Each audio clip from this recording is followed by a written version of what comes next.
O Senhor esteja conosco. Evangelho de Jesus Cristo segundo João.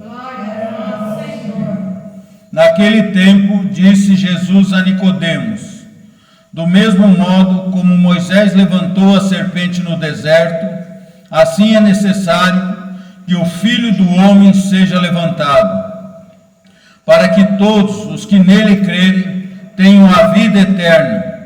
Pois Deus amou tanto o mundo que deu o seu Filho unigênito, para que não morra todo o que nele crer, mas tenha a vida eterna. De fato, Deus não enviou o seu Filho ao mundo para condenar o mundo, mas para que o mundo seja salvo por ele.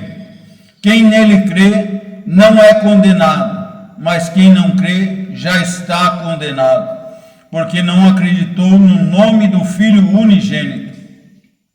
Ora, o julgamento é este: a luz veio ao mundo, mas os homens preferiram as trevas, porque suas ações eram más. Quem pratica o mal odeia a luz e não se aproxima da luz, para que suas ações não sejam denunciadas. Mas quem age conforme a verdade aproxima-se da luz, para que se manifeste que suas ações são realizadas em Deus. Palavra da salvação. Glória a vós, Senhor. Todos sentados, vamos fazer uma pequena meditação na liturgia de hoje, na palavra de Deus, né? Hoje nós temos um evangelho muito bonito, né? Antes vamos dar uma verificada aqui na primeira leitura, né? Sobre as profecias. Então Deus vem falando sobre os sacerdotes que multiplicavam suas iniquidades e infidelidades do povo. As consequências das coisas erradas que nós fazemos é doença, enfermidade, sofrimento e desgraça. A palavra de Deus fala que uma desgraça atrai outra, um abismo atrai outro, a palavra de Deus diz, né? Uma treva atrai outra treva. Então é coisa para a gente pensar. Às vezes a gente culpa Deus pelas nossas desgraças, mas muitas vezes é nós que plantamos as coisas erradas, aí colhemos fruto amargo e não queremos sofrer as consequências. Na realidade, nós temos que ser grato a Deus por tudo e aceitar o que vier para nós e louvar e dar graças a Deus em tudo, porque muitas vezes são consequências dos nossos erros, dos nossos pecados arraigados em nós, que trazem consequências para nós, prejudicam a nossa vida, né? E assim foi com o povo de Israel, né? Eles pecavam e começaram a adorar demônios e deuses estranhos, e queimar incenso e sacrificar filho para entidades e tal, e bagunçaram tudo, fugiram dos mandamentos de Deus.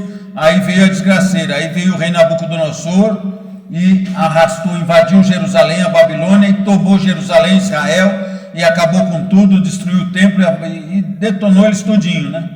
E depois, aí Deus, depois do rei Nabucodonosor, aliás, na história do mundo, quem estuda em universidade a história e tal, vê que lá fala sobre o rei Nabucodonosor, fala sobre a Babilônia, fala sobre o rei persa que veio depois, o Sírio, né, que os medos e persas derrubaram a Babilônia, derrubaram o Nabucodonosor, né? Isso na história, quem vai estudar em colégio, faculdade, estuda isso, né? Um bom estudo vai falar isso. Então mostra isso. E é engraçado que existe uma profecia de Daniel que falava sobre isso também, sobre a estátua. Falava do reinado de Nabucodonosor, depois falava do outro reinado que derrubaria, depois do outro, até chegar onde nós estamos hoje, o reinado mundial, que é nos pés, nos dedos quase, lá no barro e no ferro, que não dá liga da estátua, né? Que é já nos finais dos tempos. O último reinado humano nós estamos vivendo agora nesses tempos. Não sabemos quantos anos vai levar, mas sabemos que a transformação desse mundo pelo poder de Jesus está próximo, né? A transformação desse mundo está próximo, para daí se estabelecer definitivo o reino de Jesus, como ele falou, o último inimigo a ser vencido vai ser a morte. Então o mal vai ser arrancado do mundo de uma vez por todas, as pessoas de bem não vão precisar mais conviver com o mal. Aí o mal vai ter o reino deles de mal lá, para eles se brigarem entre eles, fazer o mal entre eles, mas não vai ter as pessoas de bem para eles fazerem o mal. As pessoas de bem vão viver com Deus no bem, na nova vida, sem o mal, sem as pessoas más, sem os demônios, sem os espíritos malignos, né? Depois, na segunda leitura, nós vemos São Paulo fazendo a carta aos Efésios. É muito bonito, principalmente esse finalzinho aqui dessa leitura, né? Tem uma coisa muito interessante ali, que se a gente prestar atenção na palavra de Deus, acontece na nossa vida, né? Primeiro ele já começa falando que Deus é rico em misericórdia, mas ele é rico em misericórdia se nós buscamos ele na sua misericórdia. Se não busca a misericórdia dele, se rejeita, aí a pessoa acaba se dando mal, né? Mas a misericórdia divina, a bondade de Deus nos persegue. Por quê? Por causa do grande amor com que nos amou. Aí ele fala assim, quando nós estávamos no pecado, na sujeira, né? E na maldade, nas nossas faltas, e Deus nos deu vida em Cristo, né? Por Jesus Cristo, derramando sangue na cruz por nós. Ele pagou o preço que nós deveríamos pagar. Então, se a gente se arrepende, busca Jesus, busca Deus através de Jesus Cristo, o Senhor nos perdoa e nos lava e nos limpa do nosso pecado através do seu sangue, do alto preço que ele pagou na cruz por nós, né? Então, diz assim que pela bondade que nos demonstrou em Jesus Cristo, né? Deus quis mostrar através dos séculos futuros. Você vê que o apóstolo São Paulo faz assim, Deus quis mostrar através dos séculos futuros, para ver como o apóstolo São Paulo estava falando através do Espírito Santo, que nós já passamos 20 séculos aproximadamente de quando ele falou essa profecia, quase 20 séculos, 19 séculos e pouco. Então ele falou, através dos séculos futuros, Deus quis mostrar essa misericórdia em Jesus Cristo. Tantas pessoas fazendo coisa errada, fazendo mal, mas daí colhe aquele fruto amargo, sofre, geme, chora, sangra, aí se arrepende, pede perdão, vai ter Jesus, Jesus passa a borracha, então vem, se você se arrepender de todo o teu coração. E é isso que o apóstolo São Paulo fala assim, né? Que a misericórdia de Deus passou para séculos futuros, né? A bondade que ele nos mostrou em Jesus Cristo, né? Deus quis mostrar através dos séculos futuros. Então esses 2000 anos foi para mostrar essa misericórdia que Deus tem. A gente conhece testemunho de muitas pessoas que se reabilitaram através de procurar Jesus de todo o coração. O problema nosso é que a gente não se entrega de todo o coração a Deus. Aí a gente fica capengando, né? Fica ali cozinhando o galo. Por quê? Porque a gente cocheia entre o bem e o mal, entre o bem e o mal, entre a nossa carne, a raiva, o ódio, a mágoa, o rancor, a ira, e não, a pessoa tem que me pagar, outra tem que me pagar, e aí fica ali, correndo entre o bem e o mal, então a gente fica sofrendo, vai sofrendo, se lascando. Mas quando a gente entrega tudo, a gente tira o peso das nossas costas, aí a gente se sente alegre, leve, porque não me deve nada, agora está devendo para Jesus. Não é que a pessoa automaticamente que a gente perdoa, a gente pensa assim, mas eu perdoo aquele miserável, aquela desgraçada, aquele desgraçado, eu perdoo, desculpa a palavra, porque quando a pessoa está com ódio é isso que a pessoa fala, eu perdoo eles, mas não é justo, a pessoa vai ficar impune. Não vai ficar impune. Na realidade o que você fez, você tirou aquela dívida, perdoou, porque Jesus também pagou as nossas dívidas, você fez um ato de bondade, pede para Jesus curar o coração, as emoções, e aquela dívida passa para a mão de Jesus, e ai daquele que não se arrepender daí. Aí aquela pessoa vai ter que pagar até o último centavo para Deus, e a justiça divina é terrível. A Bíblia fala que a gente cair na mão do diabo, cair na mão dos homens, não é nada comparado a você cair na mão da justiça divina. Então aquela pessoa não fica livre automático, a não ser que ela se arrependa de todo o coração. Aí sim ela vai ser perdoada também, se ela buscar Deus, e de repente se ela te conhecer, até pedir perdão e se reconciliar com você. Senão ela vai pagar até o último centavo, mas fazer. Só que você está livre daquilo, você está livre. Você não tem mais liga com aquilo, não está mais ligado pelo ódio com a pessoa, né? E depois o apóstolo São Paulo vem dizendo assim, é incomparável a riqueza da sua graça, com efeito, é pela graça que sois salvos, a graça divina, de graça sois salvos, né? De graça recebeste, de graça dai, né? De graça recebemos o perdão de Jesus quando buscamos, então de graça eu dou o perdão para todos. E peço, Jesus, me limpa meu coração, não quero nem lembrar do mal que as pessoas me fizeram. Vós sois salvos mediante a fé, está vendo? Acreditar nisso. E por essa fé que nós somos salvos, né? E é um dom de Deus nós sermos salvos assim, não é por mérito nosso, não vem das nossas obras, né? E agora, como eu falei aqui no finalzinho, tem um negócio interessante aqui.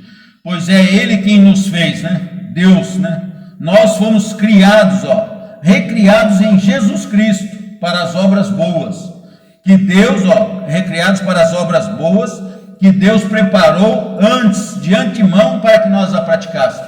Então o próprio Deus nos ajuda a gente fazer boas obras. Se nós estamos dispostos de coração, de boa vontade, o próprio Deus faz aparecer pessoas, faz aparecer situações que você vai fazer uma boa obra e aquilo ali você vai receber como coroa de glória diante de Deus na ressurreição. Na vida eterna você vai receber como prêmio aquilo diante de Deus. Ele vai dizer, vinde bendito meu Pai, para o reino que está te preparado desde a fundação do mundo. Aí Jesus vai falar isso para nós.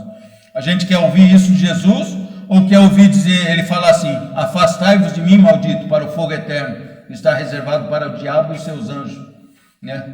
Qual que nós queremos ouvir, né? Que palavra nós queremos ouvir de Jesus, que é a bondade em pessoa, né? Infelizmente, para alguns, a justiça divina vai acabar falando isso, porque a pessoa se endureceu e não quer de jeito nenhum voltar atrás.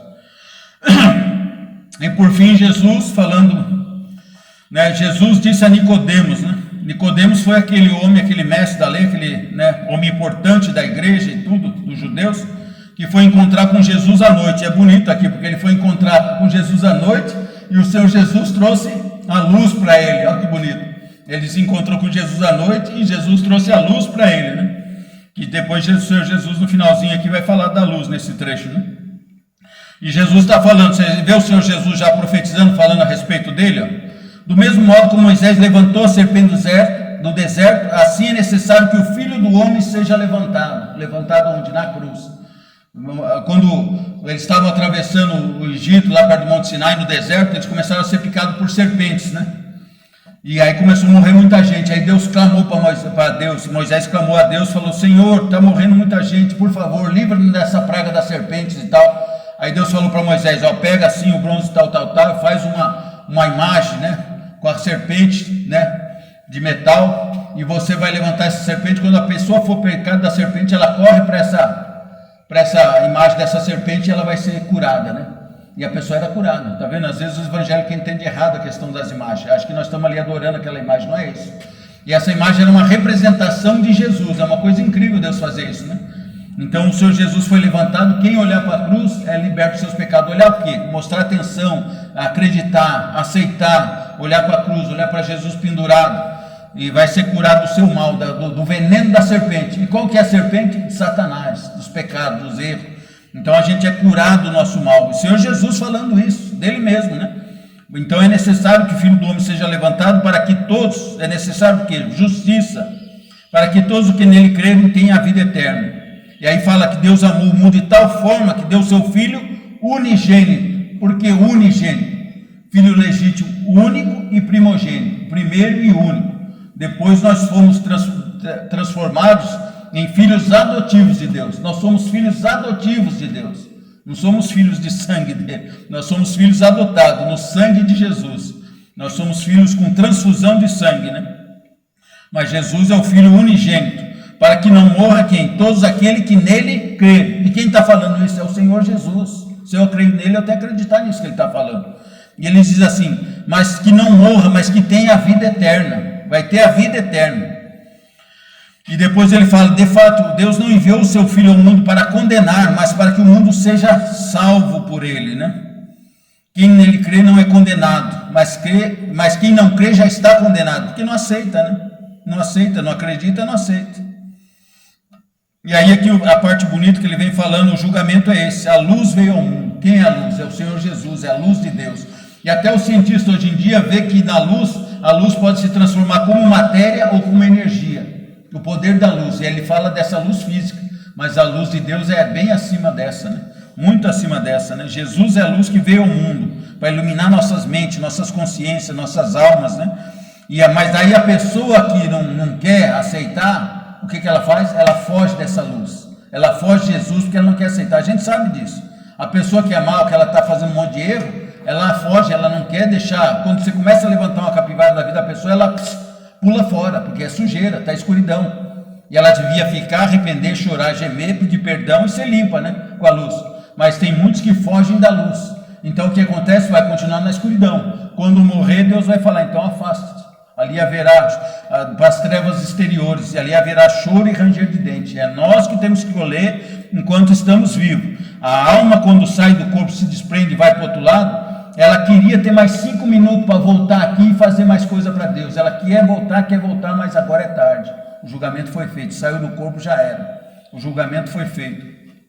Então, mas ela, se ela pudesse, ela voltaria para ter mais tempo para as coisas de Deus.